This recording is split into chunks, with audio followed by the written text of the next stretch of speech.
And welcome to another episode of that 41K podcast. Ari Rosenbaum along with Dan Venturi. Dan, how are you?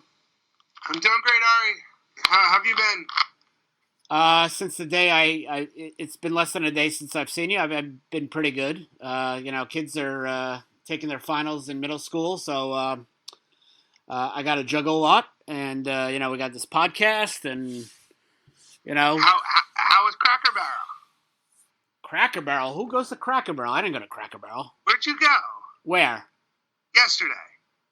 Oh, Crate and Barrel. What are you talking Crate about? Barrel. Yeah. Sorry. I had to pick up something my wife ordered for the outside. Did it work out? Yeah. They had only 2 items left. She ordered it online. They said it was out of stock. Then it was in stock. Whatever. And I went to Manhasset to pick it up. So this is where I'm going to make you envious, because you know who I had lunch with, don't you? Yes, I gave up that opportunity. Yes. So for all of our listeners out there, my good friend Ari gave up an opportunity to have lunch with the Rudiger, the guy from the movie. I went and had an awesome time. Got to meet a childhood hero of mine. I will say he is every bit of 5'5", 5'6". He is not a tall man. Fire hydrant, built like shoulders, big broad shoulders, but not the tallest guy, but a really cool dude. So he's running around aside from doing sort of a one man sort of show with movie cuts, as an interview subject. They're doing, and they got a show where they play the movie and they have an 80-piece orchestra do the music. And they showed me a clip. They've sold out 5,000 person arenas. One of these days I'll actually see the movie. I still haven't seen the movie. You haven't seen the movie? I know it's college football, and I don't know. And that's why I didn't want to go. That's God, why. You gotta watch the that's movie. when I had the shot to see him. I said, who cares? It was awesome, and our friend Larry, was doing his thing. He got the whole restaurant, pictures with Rudy. People were coming in. Friends of the owners' families were coming in to get autographs, take pictures with them. It was a really cool hour and a half. Well, I'm glad you enjoyed it, and we had a good time in Denver for that 41K conference, and that was a solid event. Definitely solid event. Lots of good people. The altitude kicked my ass. I am not ashamed of saying that. It kicked my ass. I was going on one of my famous 25-hour trips when I go back and forth in 25 hours or less. And I went to sleep. We met at that bar, which did not have any bottled beer or beers on draft. So that kind of threw me for a loop. I had a Peroni, and a Peroni is a good beer, but in a can it's not, just like every other canned beer. And I don't know, I went to sleep and then woke up. I'm like not feeling well, and I chalk it up to the altitude. Yeah, the altitude is rough. The altitude is definitely rough. And then just our luck, right? We go to a Rockies game, yeah, Padres Rockies. Game's moving along, right? A lot of home runs. We saw Desmond, right? Ian Desmond. Yeah. Hit a 3-run inside the park home run, which was awesome, exciting. A couple of left the yard the traditional way. So Ari had a flight to catch. JetBlue was a little delayed, so he got to hang around a little longer. But we decided the top of the ninth was the time to go. Well, little did we know, an 11-4 Rockies lead would pretty much disintegrate by the time we got back to the hotel. It was funny. It was 16-12. Yeah, it was 16-12. But the funny part was, I this is the first time I took a Lyft because I'm always wary about Lyft and Uber. I don't know. I always feel like there's like a homicidal maniac driving these cars. Anyway, So I took one. And by the time the guy drives the 2 blocks to the stadium, he's like, "Oh, what was the score?" I'm like, 11-4. Unless they're the Mets, they're not going to blow it. And then, of course, I'm by Coors Field, and I get your text. It's tied 11-11. I'm like, what the heck happened? And then I did the same thing. A bunch of young kids where I rode the elevator up with them, and they asked me what the score was. It's like, yeah, Rockies won 11-4. Right? Not a second thought. unpredictability of baseball and unpredictability of Coors Field and the ball and the humidor, and the altitude and all that kind of stuff. And then crappy relief pitching, and there you go. Yeah, no Jeurys Familia, surprisingly. So, but all in all, though, another great event. Ryan Spielberg's was awesome. Yeah, he was an interesting guest because when Larry first presented to me, I'm like, who? What? I mean, who's this guy? And I didn't know he was on the 2007 NL Champions. I thought he was a great guest. Talking about the whole underdog situation, which we've been talking about last day or so, especially since you met Rudy. I thought he was a great guest, and the tour was great. And all in all, it was a fun time, and we, looking forward to it. We take the summer off, and September 20th, we do it again in Cleveland, Ohio, which should be a lot of fun. And ticket prices are less there than Colorado. Who would never thought that? But I gotta order a bunch of tickets for our event. September 20th, Progressive Field, Cleveland, Ohio. We'll have game tickets. It's a lot of fun, of course. October 11th, our first football event at Gillette Stadium. Trying to book November 9th at MetLife Stadium. We'll make sure when we confirm that. And December 13th in AT&T Stadium in Dallas, Texas, Arlington, Texas. And let's not forget that 401k National Conference, March 10th and 11th, 2020, Disney World, Swan. So, yeah. And I will say this, guys, if you're gonna and please come to Cleveland, right? It's gonna be another awesome conference. But if you are gonna come, and you want a game ticket, let Ari know.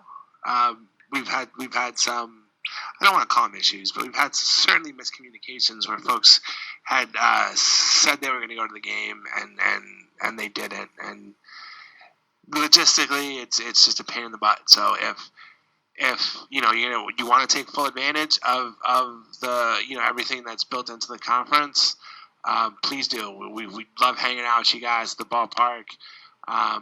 Maybe the Indians, I doubt it, but maybe the Indians will be back in some sort of wild card race.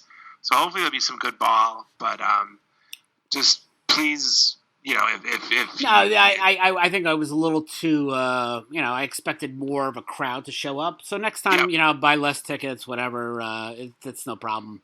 You live and learn. But, just be cognizant. That's all I'm asking. Yeah, it should be a lot of fun. It's against the Phillies, and we know how much I love the Phillies. So it's going to be a great event. Don't know the guest yet. We're working on it. It's always a lot of fun. And, you're talking about $100 for a C note to have a tour, lunch, 4 hours of content, stadium tour, and a game. I mean, it's a lot of bang for your buck. I had Michael Webb from Kamek came from New Jersey. He was going to be in Denver anyway for a conference, and he was just amazed, what kind of value he got out of the conference and how much fun he had. And that's what it's all about. It's a memorable event. You learn a lot. And you have fun, and you can't really say that with a lot of 401k advisor events. I've never had any fun at any other advisor events, so it's a great opportunity. So anyway, for this week's episode, we're going to talk about the issues dealing with missing participants, automatic rollovers, uncashed checks, that sort of thing. And the reason we bring it up for two reasons. Number one. The Department of Labor has really specified that this is a area of the law that they're going to seek, take a closer look at. And number two, FPS Trust. That's who they are, right? FPS Trust, right? FPS Trust. Yes, we are working with them on a IRA program dealing with missing participants and dealing with all aspects of the whole process that plan sponsors really neglect and don't really think about and really don't talk about. And the problem is that missing participants is becoming an issue because the Department of Labor is saying that it's becoming an issue. And the problem with most plan sponsors, they contact participants to take their money, the participants that they don't hear back from, they don't follow up with, and then all of a sudden these people become missing for some reason or another, and it becomes a headache. And plan sponsors usually only take care of the problem when the plan is terminating. So this is a compliance issue. In the old days, when we had a missing participant, we just treated them as 100% withholding, and then the Department of Labor said a few years back, it's probably been around 8 or 9 years, or maybe 10 years. Actually, I think it might have been '06, saying that we can't, escheat to the state. We can't use 100% withholding. We can't really escheat to the state unless we go through a whole process. And, finding and locating these participants through the internet, through the mail, through whatever type of service. And then,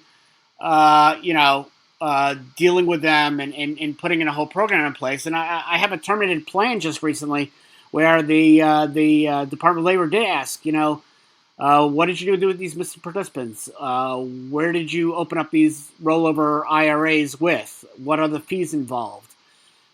Did you look and vouch for the provider? That sort of thing. So it's becoming a greater issue. And uncashed checks, which we'll talk about, is an issue because it's something that the Department of Labor and the IRS really haven't dealt with.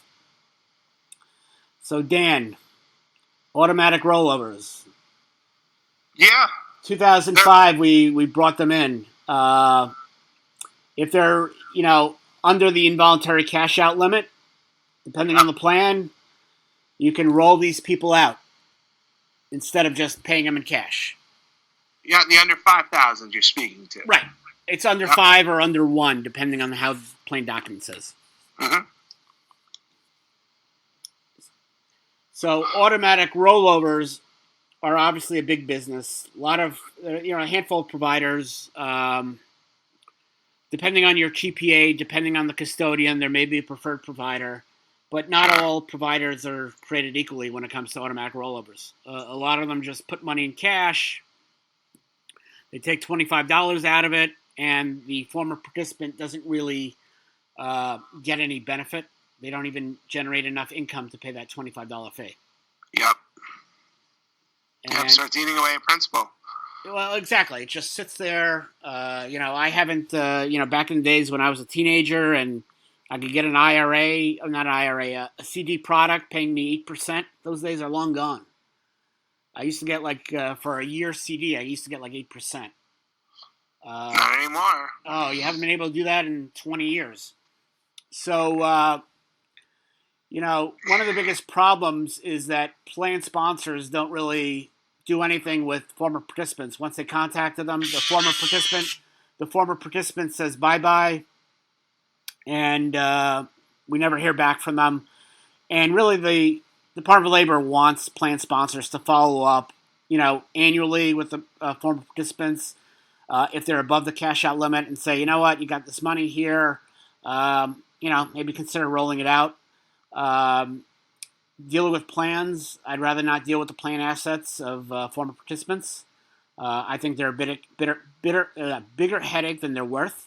Yeah. You have notice requirements. You have, just these issues dealing with them that, I'd rather have them go bye-bye and then that's it. Adios and out of your hair and not being a compliance headache later down the line. Yeah. And I think that's what our the product that we're developing with the fine folks at, as I already mentioned, over at FPS, it's going to assist with, right? It's going to be a place where you can dump all that stuff, all those folks that you don't want in the plan. The offerings are at institutional pricing, so in almost every situation I can think of, it's going to be a better deal than staying and rolling into the provider, the record keeper's default IRA, right? It'll probably be a better deal than most folks can get on the street from their bank or brokerage guy. So it's something that we're excited about. It's going to be a great solution for plan sponsors. We encourage, once we have it up and running, we'll give you guys a lot more information on it. But we encourage you folks in the advisory community to take advantage of it and take that one, completely needless headache away from your plan sponsors, right? Like, there's enough things that we talk about on this podcast. There are enough landmines out there, enough things that can go wrong for a plan sponsor already. And now it's seemingly the DOL is throwing on one more sort of tedious responsibility and therefore corresponding liability that plan sponsors have to deal with. Yeah, and again, I was involved with this termination, and that's what the Department of Labor asks. How'd you vet this custodian? And I said, well, they're one of the biggest rollover IRA custodians out there. They have a whole process of trying to communicate lost participants and missing participants, and they are the preferred choice of the custodian, sure, but they're not making hand over fist when it comes to custodial fees. It's just like $25 or whatever it is. And, the problem is that plan sponsors, again, they don't do anything until they have to terminate the plan. And then that's all of a sudden when they wake up and realize that there are all these missing participants in their plan. It's better, just good, good habits. It's like kind of like flossing. We don't do it. We really should. And I really think plan sponsors really have to be on top of it. And I think the other big issue is that we talked to FPS Trust about is uncashed checks. And uncashed checks is a big problem. You pay a participant out, they take the check, they don't cash it, it still is sitting there. And the problem is the IRS and the Department of Labor don't give any guidance on it at all, on whether it's a plan asset or not. And, the conservative in me when it comes to interpretation means that if it's still in the plan as an asset, still listed, even though it's on a negotiated instrument, thank you, law school, to tell me that that's, commercial paper, a check, and all this UCC crap that I never really had a use for. But, if it still sits in a planned trust account as an asset, to me it's an asset, even though it was a check issued. And the person who received the check has constructive receipt. That's income. Constructive receipt is income, and it was taxed. There's a 1099. I understand all that. But in my mind, it's still a plan asset. The problem with uncashed checks are, when you're going to terminate the plan and there's still like this whole money that you didn't account for because you accounted for the check being cashed even though it wasn't. And, what do you do with it? And the answer is you certainly don't put it back into the plan. A plan that, a qualified plan is dealing with money that's pre-tax, essentially. It hasn't been taxed. And once it's been taxed, it's no longer really suitable for a plan. So to me, best bet is to probably create a Roth IRA. Until the IRS and the Department of Labor tells me I can't do that, I think they can. And of course, proper paperwork, good records, setting it up. But, plan sponsors really need to consider that uncashed checks could be a problem. On a large plan, that could be a substantial amount of money. You can't just distribute the money away. It's their participant money. They pay tax on it. You just can't, just debit it out and, do something, whatever with it. It's a headache, and it's another record-keeping nightmare. Again, with this terminated plan, we might have tens of thousands of dollars on uncashed checks, and it's looking for a needle in a haystack, trying to figure out who didn't cash your check. Mm-hmm. Well, and it's a time and there's a time and mailing cost, right? Like it there's a genuine expense to this exercise. Oh, absolutely. And it really is a headache. But really, plan sponsors and plan providers really have to be on top of it. They are going to have to understand that this is a big issue because the Department of Labor says it will be.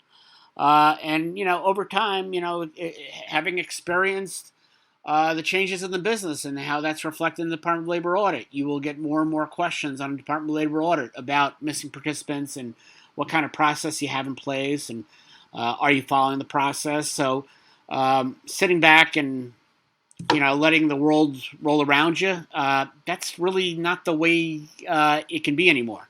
The laissez-faire attitude that plan sponsors have about missing participants, it's no longer going to last because you'll see the Department of Labor really cracking down on plan sponsors to develop a process in order to communicate to former participants about their money, and who knows where that's going to lead to. But when remember the old commercials when E.F. Hutton talks, people listen. If the DOL talks, people who are plan sponsors and plan providers, they certainly do listen. You can read the tea leaves. This is going to be something that they're going to focus on. If they're going to focus on it, that's something that we should focus on. And that's really the necessity of this podcast. So, what was the guy's name? Something Houseman. E.F. Hutton actor? John Houseman. Yes, who was Academy Award winner John Houseman for one of my favorite movies, The Paper Chase, based on Law School. He played Professor Kingsfield, and he was also the grandfather on Silver Spoons. And yes. he worked with Orson Welles in the Mercury Theater, the whole War of the Worlds and all that kind of stuff. He was a player in that. And, of course, his last film role was as the driving instructor in Naked Gun, where he tells the girl to flip a finger towards the truck driver. I remember. Yeah, so that was him, huh? That was his last film role. So, that's John Houseman for you. Oh, that's just podcast trivia. But he didn't do E.F. Hutton. Didn't he do? Didn't he? He did. You got it all wrong. He did Smith Barney. We make money the old-fashioned way. We earn it. Yes. Who was E.F. Hutton? E.F. Hutton. It was just like a guy when E.F. Hutton talks, people listen. So it'd be like a commercial of a guy talking and people like hunching down. I think Bill Cosby might have worked with E.F. Hutton at one point. Oh. Yeah, well, there's no E.F. Hutton anymore, and as Bill Cosby's in jail, Bill's not going to be endorsing anybody anytime soon. Yeah, to this day, I look at Jell-O pudding a little differently. Listen, it's than I used to. Listen, it is what it is. But yeah, he did Smith Barney, which is now Morgan Stanley. It's not even Smith Barney anymore. So yeah, that's we got to get our commercial pitchmen right. Hey, well, from the accuracy department, thank you. Yes. So that's it for this week's episode. Until next time, we're signing off. Take care. Have a nice weekend, guys. Bye-bye. Happy Father's Day.